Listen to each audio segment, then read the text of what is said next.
काशी में एक संत रहते थे, बट वृक्ष के नीचे 80 घाट से कच्चे घाट की तरफ रहते थे। तो अपने को बहुत ये सब आनंद इसलिए मिला कि एकदम फक्कड़ स्वभाव।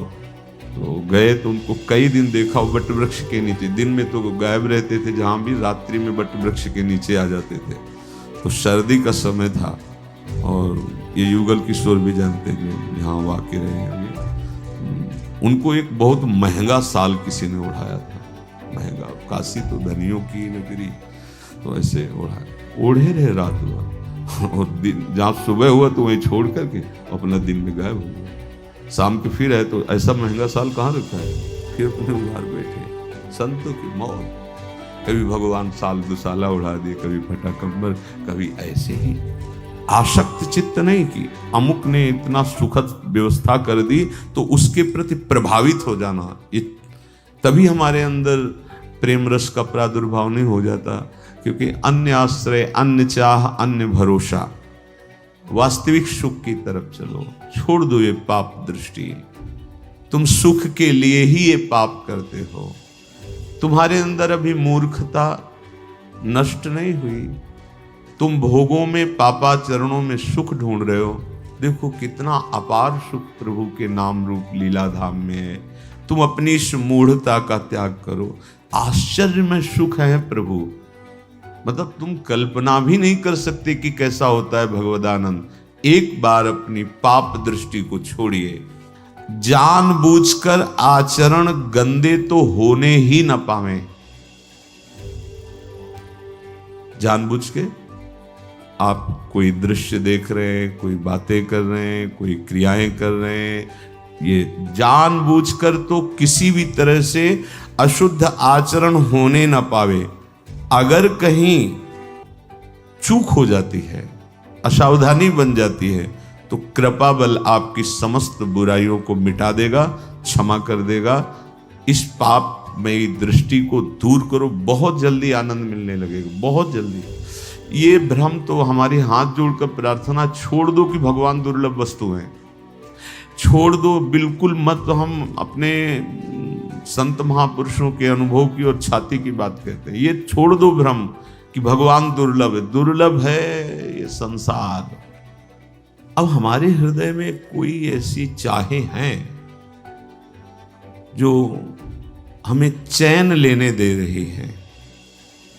अगर ये चैन नष्ट हो जाए तो बात बन जाए। कुछ हो गया, वो समझ नहीं पाया, वो प्रभु देखते हैं, वहां वो बचा लेते हैं, हर तरह से बचा लेते हैं, गिरने पर भी बचा लेते हैं। जहां कोई कहे कि ऐसे कोई भगवत प्राप्ति होती तो कान में उंगली डाल लेना, नहीं सुनना, मुझे प्रभु मिलेंगे और निश्चित मिलेंगे। पहला नियम लो कि हमको बहुत बोलना नहीं है। और मंत्र का हल्का सा होता, अब बोलने की हिम्मत ही नहीं पड़ेगी। कोई बात करना चाहेगा तो आप मुंह फेर के जाना, क्योंकि जब तक हटाओगे नहीं, जिह्वा का अग्रभाग। जब हम शरीर सुख और विलासिता में उतरते हैं तो भारी ये 4 बातें उत्पन्न हो जाती हैं। ये भोग सत्य है ऐसा लगने लगता है। देखो, ये भोग सत्य है ऐसा लगने लगता है, और ये बहुत ही प्रिय है, रमणीय है, उसको भोगने की बहुत प्रियता जागृत हो जाएगी, और ये हमें बहुत सुख प्रदान करता है। और चौथा, घोर प्रबल आसक्ति। ये 4 चीजें, दुर्गति पक्की हो जाती है। कोई भी भोग, विलासिता, ये 4 प्रभाव डालती। भगवान कह रहे हैं इनकी सत्ता नहीं, दुखालयम अशाश्वतम। देखो उल्टी बुद्धि हुई, जो अशाश्वत भगवान कह रहे हैं कि ये है, तो हमें क्या लगने लगता है ये सत्य है। देखो संसार में यही हो रहा है, ये सत्य है। दूसरा क्या, रमणीय, बहुत भोगने में सुख मिलता है, बहुत, मतलब अब इसके भोगे बिना हम रह नहीं सकते। और तीसरा, चरम अवस्था का सुख यही है, भगवान भी अगर हो तो प्रसन्न हो तो यही हमें दे दे।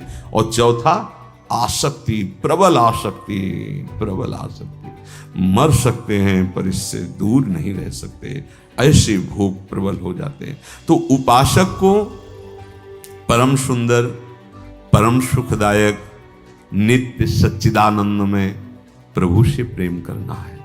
तभी हमारा आवागमन, तभी दुख, चिंता, शोक नाना प्रकार की विपत्तियों से हम बच पाएंगे। इसलिए बहुत सावधान रहें शरीर की विलासिता से। अब आगे की बात कह रहे हैं, साधक बोलने में चूक ना करे। अगर बोलने में सावधानी नहीं करेगा, सावधानी नहीं रखेगा, तो जबान से जो भजन होता है उसका प्रभाव रुकने लगेगा और आपका मन भजन से हटने लगेगा। पहली सावधानी, पहला नियम लो कि हमको बहुत बोलना नहीं है। बस भाई भाई हर समय लगे रहना, वही प्रपंच की बातें। पहला संयम वाणी का लो, हमें बिना किसी विशेष कारण के बोलना नहीं है।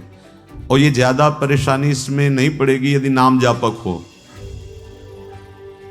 अब एक बार बताया था पीछे कि अब सबको अलग अलग अनुभव होते हैं ना, अलग अलग भजन का। जैसे अपने गुरुदेव भगवान ने बताया था संन्यास मार्ग में कि निरंतर मंत्राकार वृत्ति करने के लिए ये जिह्वा का अग्रभाग, तालू और दांत के सब जहाँ जोड़ है वहाँ, जैसे मतलब वो तो अंदर का विषय है ना, नीचे की तरफ होगा तो विषय चिंतन होगा पक्का। आप देखना जब विषय चिंतन हो रहा होगा तो जिह्वा का अग्रभाग नीचे के दांतों की तरफ होगा और ये मुद्रा आ जाती है। अब मंत्र का हल्का सा होता है, अब बोलने की हिम्मत ही नहीं पड़ेगी। कोई बात करना चाहेगा तो आप मुंह फेर के जाना, क्योंकि जब तक हटाओगे नहीं जिह्वा का अग्रभाग, तालू और ऊपर के दांत के जहां से ज्वाइंट है, ऐसे ये मुद्रा देखना भजनानंदी महात्माओं को। या तो उपांशु में अगर वाचिक नाम जप रहे तो ऐसे चलता मिलेगा, और जो थोड़ा अंतर की तरफ, और आप हमारे गुरुदेव भगवान को देखना तो यहाँ हिलता नजर आएगा, यहाँ हिलता देखा है आप लोग, हिलता नजर। जब कभी जैसे चार लोग कोई बात करने लगे तो यहाँ एकदम उन्हें तो शांत अंदर मानसिक, अगर जरा सा हुआ तो इतने सावधान यहाँ से चलने लगता है। अब आपका मंत्र चल रहा है तो आपको बोलने की हिम्मत ही नहीं होगी। जब बोलने का आएगा तो एक मन से अब उसको हटाना पड़ेगा ना जिह्वा का अग्रभाग नीचे, तभी तो बोल पाओगे। तो व्यर्थ की बातें अपने आप बंद हो जाएंगी। दूसरी बात, अगर बोलना है तो पहले ये देख लेना है कि हमारी इस वाणी में किसी की निंदा तो नहीं हो रही है। कभी कभी प्रशंसा करते करते निंदा हो जाती है, यार बहुत अच्छे वो साधक हैं, बहुत अच्छा, मतलब क्या उनकी दिनचर्या ऐसे ऐसे ऐसे, और भी हमने देखा है उनका, बस ये और वो, यहां तक तो ठीक था। इसके आगे जो हुआ तुम्हारे सुकृत नष्ट करने वाला हो जाएगा। वाणी, पहली बात तो हमको ज्यादा बोलना नहीं है, उचित बोलना है। उसमें देखना किसी की निंदा तो नहीं हो रही। जैसे यार बहुत बढ़िया पोशाक ठाकुर जी की है, और वहां जब गए ना देखा ना, अरे अपने ठाकुर जी की पोशाक के आगे कुछ नहीं थी, मर गए तुम। क्या कर डाला, तुम्हारी तो ठाकुर थे, एक जगह प्रशंसा कर दी, एक जगह निंदा कर दी। प्रशंसा में दोष नहीं है, किसी की प्रशंसा करना और अपनी निंदा सुनना ये दोनों निर्दोष हैं। लेकिन दूसरे की निंदा करना और अपनी प्रशंसा करना ये बड़ा दोष है। पर प्रशंसा इतना कोई चतुर सुजान हो कि प्रशंसा ही केवल हो, उसके उदाहरण में किसी की निंदा ना होने पावे, तो वो प्रशंसा निर्दोष मानी जाएगी। वाणी को बहुत संभाल के साधक, बहुत संभाल के। तो पहली बात तो है कि हमें अधिक बोलना नहीं। दूसरी बात यह है कि अगर हम कहीं बोले तो कभी किसी की किसी भी प्रकार से निंदा नहीं होनी चाहिए। दर्शन करने गए वो तो ठीक ही था, लेकिन बगल में जो हमने देखा भाई, हमको तो मतलब अब शुरू गए थे अपने पाप मोचन करके भगवत विग्रह के दर्शन करने, और अगल बगल के दृश्यों को देखकर निंदा कर डाली, सब खो डाला। बहुत संभल के, बहुत सब। और ये दोष तुम्हें समझ में नहीं आते कि हमसे दोष हो रहे हैं और आप कर बैठते हैं। दूसरे, तीसरी, आपको वाणी में देखना है कहीं तुम्हारी प्रशंसा वाली बात तो तुम्हारे मुख से नहीं निकल रही। कहीं आप बात कर रहे हो, कहीं अहंकार की गुदगुदी हो रही है और आप अपनी प्रशंसा मार रहे हो, ऐसा तो कोई विषय नहीं। अगर है तो तुम्हारी साधना में घातक हो जाएगा। जैसे दूसरे की निंदा करना घातक हो जाता है, अपनी प्रशंसा करना घातक हो जाता है। चौथी, देखो वाणी में कहीं किसी का अहित तो नहीं निकल रहा कि तुम किसी को ऐसी प्रेरणा दे रहे हो कि दूसरे का अमंगल और अहित हो जाए। देखो वाणी में कहीं तुम झूठ कपट का शब्द तो उच्चारण नहीं कर रहे हो। ये 5 बातें अपने जीवन में देख ले। हमें व्यर्थ चर्चा नहीं करनी, वाणी बोलनी है। प्रशंसा भले किसी की कर दो, निंदा होने ना पावे। अपनी प्रशंसा अपने मुख से कभी ना करें। दूसरे का किसी भी तरह से अहित करने वाली षड्यंत्र वाली वाणी ना बोले। कभी झूठ का आश्रय न ले, व्यर्थ चर्चा ना करें। जब उपासक का हृदय अपने आराध्य देव के चिंतन में ही केवल रहता है, तब ये व्याकुलता आती है। एक क्षण के लिए भी उसके मन में अन्य कोई चाह उत्पन्न होती ही नहीं। अभी लक्ष्य नहीं बना प्यारे, सच्ची मानना। लक्ष्य नहीं बन पाया, इसलिए ये बात नहीं आ रही। नहीं, इसमें साधन प्रधान नहीं है। ये यह गुण साधन ते नहीं होई, तुम्हारी कृपा पाओ कोई कोई। कोई कोई में अपने लोग हैं। अनंत ब्रह्मांडों में इतने जीव हैं, उन जीवों में कितने मनुष्य हैं। मनुष्यों में कितने सतमार्ग में चलते हैं, सतमार्ग में कितने प्रेम मार्ग में चलते हैं। ऐसे विरले गिने जाएं। अपने सब उन्हीं विरलों में हैं। श्री धाम में आ गए हो, श्री जी के चरण का आश्रय लिया है। अब हमारे हृदय में कोई ऐसी चाहे हैं जो हमें चैन लेने दे रही है। अगर ये चैन नष्ट हो जाए तो बात बन जाए। कहीं हम चैन ले रहे हैं, नहीं तो ये चैन मिट जाए तो फिर व्याकुलता प्रकट हो जाए। पर जब तक तुम ऐसे इन पापाचरण को करते रहोगे, तब तक इस बात को तुम समझ ही नहीं पाओगे। त्यक्त्वा, इसलिए छोड़ दो, वास्तविक सुख की तरफ चलो। छोड़ दो ये पाप दृष्टि। तुम सुख के लिए ही ये पाप करते हो। वास्तविक सुख पाना चाहते हो तो त्यक्त्वा दृष्टिम मूढ़म पापी यसी त्वम पश्याश्चर्याम ताम स्वमर्याद्य मूर्तिम। तुम्हारे अंदर अभी मूर्खता नष्ट नहीं हुई। तुम भोगों में, पापाचरणों में सुख ढूंढ रहे हो। देखो कितना अपार सुख प्रभु के नाम रूप लीला धाम में है। तुम अपनी इस मूढ़ता का त्याग करो। आश्चर्य में सुख है प्रभु, मतलब तुम कल्पना भी नहीं कर सकते कि कैसा होता है भगवदानंद। एक बार अपनी पाप दृष्टि को छोड़िए।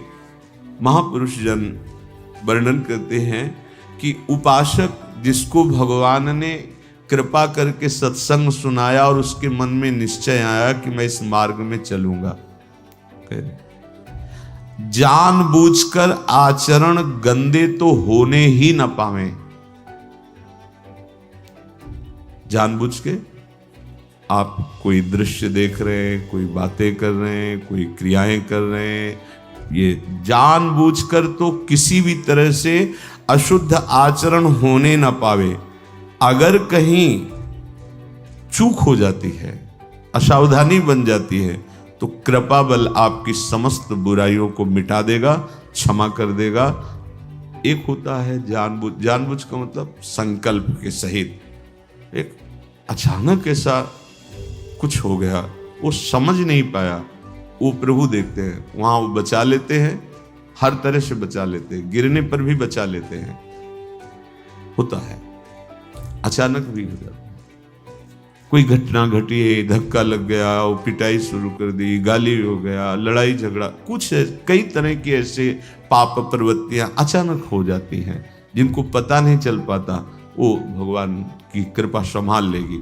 जानबूझकर संकल्प करके क्रोध करना, काम की बात, अहंकार की बात, ये उपासक हो, इस पाप में दृष्टि को दूर करो, बहुत जल्दी आनंद मिलने लगेगा, बहुत जल्दी। ये भ्रम तो हमारे हाथ जोड़कर प्रार्थना छोड़ दो कि भगवान दुर्लभ वस्तु हैं। छोड़ दो, बिल्कुल मत। हम अपने संत महापुरुषों के अनुभव की और छाती की बात कहते हैं। ये छोड़ दो भ्रम कि भगवान दुर्लभ है। दुर्लभ है ये संसार, दुर्लभ है संसार, क्योंकि ये न था, न है, न रहेगा, तो कैसे मिलेगा। नासतो विद्यते भाव, इसकी सत्ता ही नहीं, उसके लिए तुम जन्म जन्मांतर से भटक रहे हो। मिला है संसार तुम्हें आज तक? क्या है तुम्हारे पास? जहां हटे तो फिर वैसे ही, कुछ नहीं, केवल लगा कि हमने बहुत बटोर लिया। जपो नाम प्रभु का। अगर नाम जपा है तो फिर ऐसा नहीं हो सकता तुम खाली हाथ जाओगे। ये ऐसी बात तो कभी सुनना भी नहीं, अंगुली कान में डाल लेना। हम भूल गए इसीलिए ये बात है, नहीं तो हमारे वो खिलौना है, हम उनके खिलौना नहीं खेल रहे सखा उनके कांधे पे चढ़ के।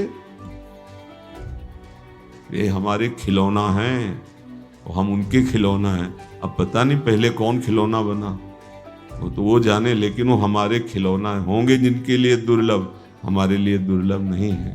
हमारे हृदय हैं, हमारे हृदय विहारी हैं, हमारे जीवन धन। और ये हम अपनी बात नहीं कहते, सबकी बात कहते हैं। आपने उनको दूर मान रखा है इसलिए चुपचाप बैठे हैं। और जिस दिन तुम अपना मान लोगे हलचल शुरू हो जाएगी, शांताकारम में हलचल शुरू हो जाएगी। और आपको हृदय में दिखाई देगा हलचल होने लगी, हलचल होने लगी। जैसे गर्भवती माँ को पता चल जाता है, हाँ अब इधर हलचल हुई, इधर हलचल हुई, ऐसे ही भजनानंदी उपासक को पता चलने लगता है कि हृदय गर्भगृह में प्रभु अब हलचल शुरू कर दी है। आनंद की हलचल, आनंद की उमगन शुरू हो गई है। आप अपने आचरणों को अशुद्ध ना होने दीजिए और अच्छापन का अभिमान भी ना आने दीजिए इस रस की प्राप्ति के लिए कि हम तो कोई गंदे आचरण करते नहीं, इस बात का अभिमान ना आने दीजिए। किसी ने कहा था जो आप 24 लक्षण दुर्गुण बताए, एक दिन सत्संग में हुआ था, हम में से एक भी नहीं है, गारंटी से कह सकते हैं। तो हंसी आई थी, भैया ये गारंटी, ये सब अहम बोल रहा है, अहंकार, और ये सब गुणों का अभिनेता है, यही सब अभिनय करता है। यही काम बन जाता है, यही क्रोध बन जाता है, यही लोभ बन जाता है, अहंकार। अहंकार विमूढ़ात्मा करता हमिति मन्यते। और जो निर्दोष हैं वो कह रहे हैं क्वा हम तुच्छा परम मधमा प्राणयोग। बहुत विचित्र खेल, बहुत सावधान। अशुद्ध आचरण अर्थात पापाचरण करना नहीं, अच्छे आचरणों का अभिमान नहीं करना, क्योंकि गुरु प्रदत्त होते हैं।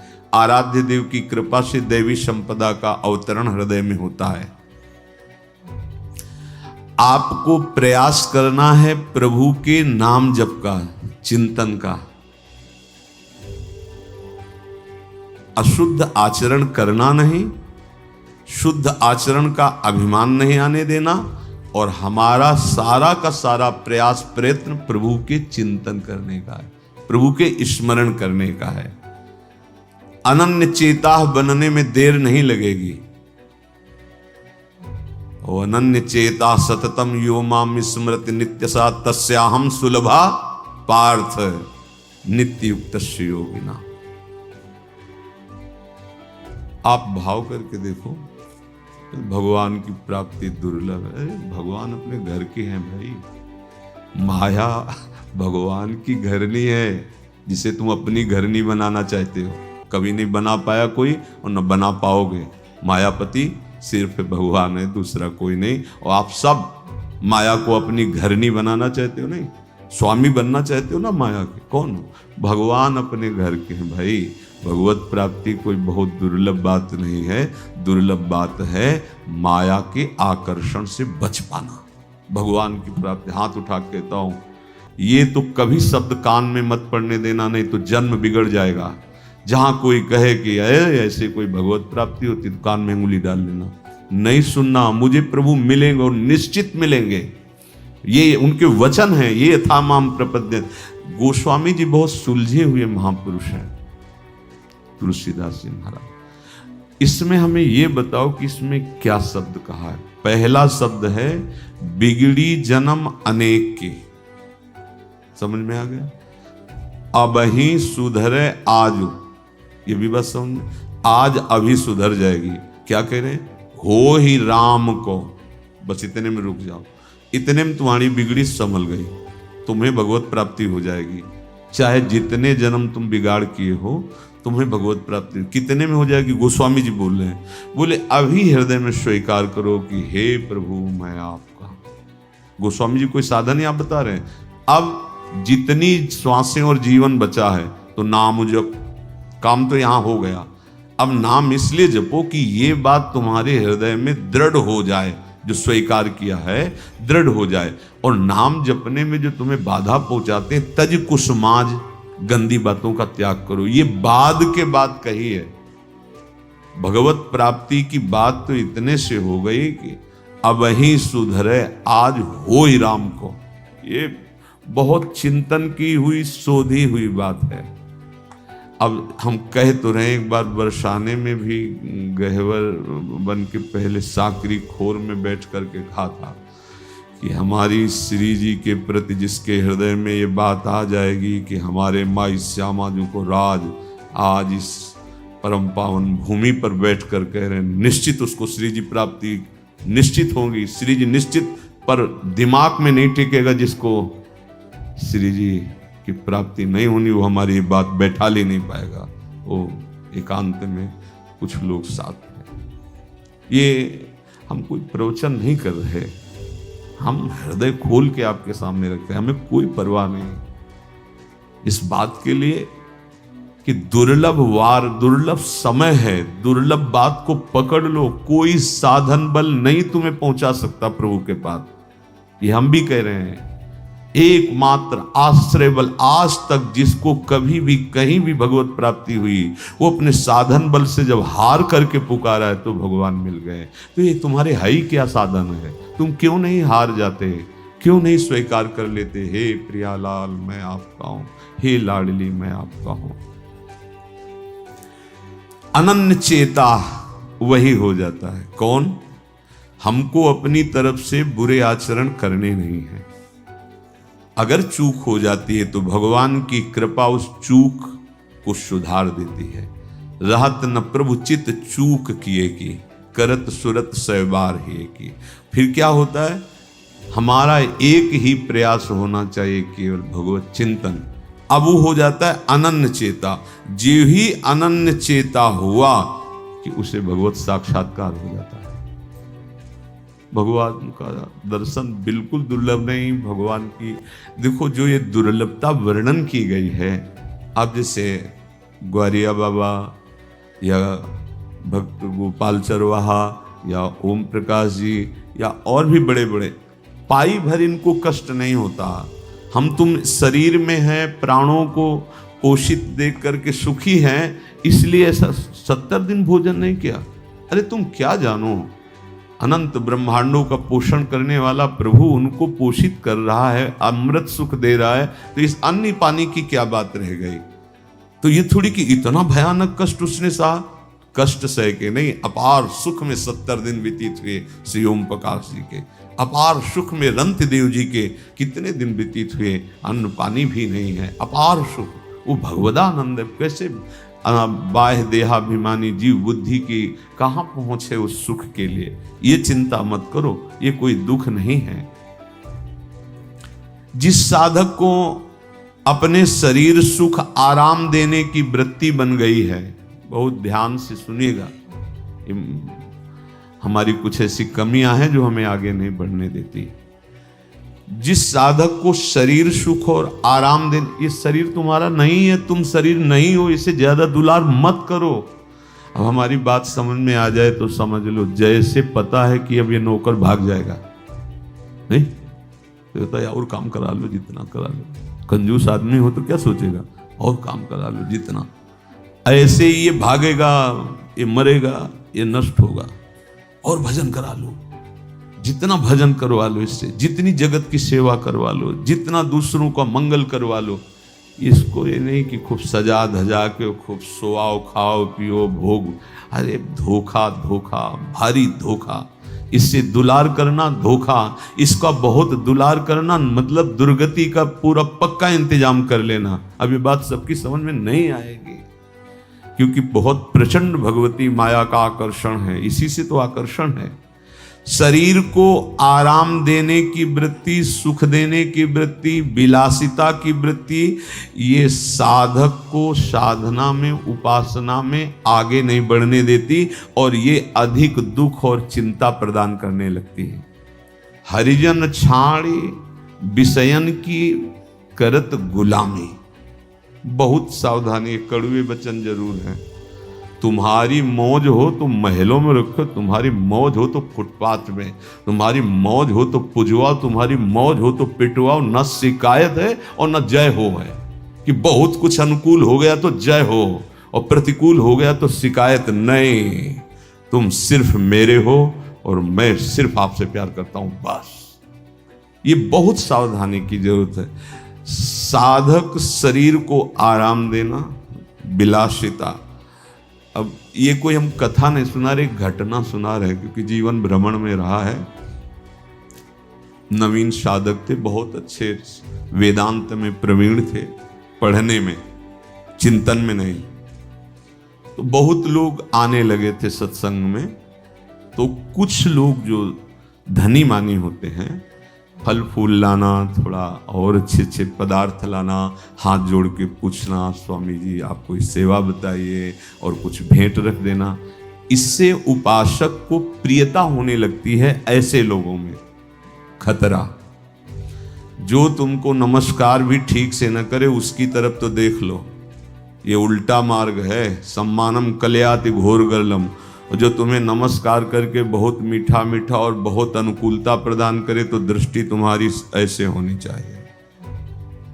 तो सार बात उनके अनुभव की बात थी कि मर भले चाहे जाए। अब साधक में बचाएंगे तो भगवान है ही है, एक बार थप्पड़ लगा के लाइन में ले, तो उनका मर चाहे भले जाए पर विषयी पुरुषों की दासता स्वीकार न करे। इसलिए संगम त्यजेत मिथुन व्रतिनाम मुमुक्षु सर्वात्मना न विसृजेत बहिरेन्द्रियाणि। सौभरी जी, संगम त्यजेत। संग का तात्पर्य भगवत भाव से सबसे मिल रहे हैं। हमारे प्रभु, हम लोग भिक्षुक हैं जो ऐसे हाथ उठा के चुपचाप रख दिए। जो सामने आ गया भूख लगाओ खाओ, जैसी व्यवस्था, परिचय नहीं होना चाहिए, वही करें। यदि तुम्हारे को शरीर को आराम देने की, भोग विलासता की, अच्छे अच्छे की ये सब अभ्यास पड़ गया। काशी में एक संत रहते थे, बट वृक्ष के नीचे 80 घाट से कच्चे घाट की तरफ रहते थे। तो अपने को बहुत ये सब आनंद इसलिए मिला कि एकदम फक्कड़ स्वभाव। तो गए तो उनको कई दिन देखा वो बट वृक्ष के नीचे। दिन में तो गायब रहते थे जहाँ भी, रात्रि में बट वृक्ष के नीचे आ जाते थे। तो सर्दी का समय था और ये युगल किशोर भी जानते जो यहाँ वाकई रहे हैं, उनको एक बहुत महंगा साल किसी ने उड़ाया था।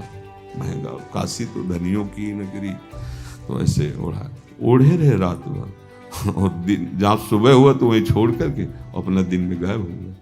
शाम के फिर है तो ऐसा महंगा साल कहाँ रखा है, फिर अपने उघार बैठे। संतों की मौज, कभी भगवान साल दुसाला उड़ा दिए, कभी फटा कम्बल, कभी ऐसे ही आसक्त चित्त नहीं की अमुक ने इतना सुखद व्यवस्था कर दी तो उसके प्रति प्रभावित हो जाना, ये तभी हमारे अंदर प्रेम रस का प्रादुर्भाव नहीं हो जाता। क्योंकि अन्य आश्रय, अन्य चाह, अन्य भरोसा।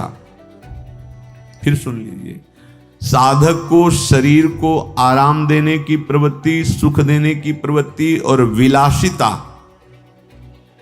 ये दुख और चिंता प्रदान करेगी, भजन को रोक देगी। अपने लोगों की जो हृदय में करुणा वृत्ति होती है वो किसी एक पर नहीं होती है।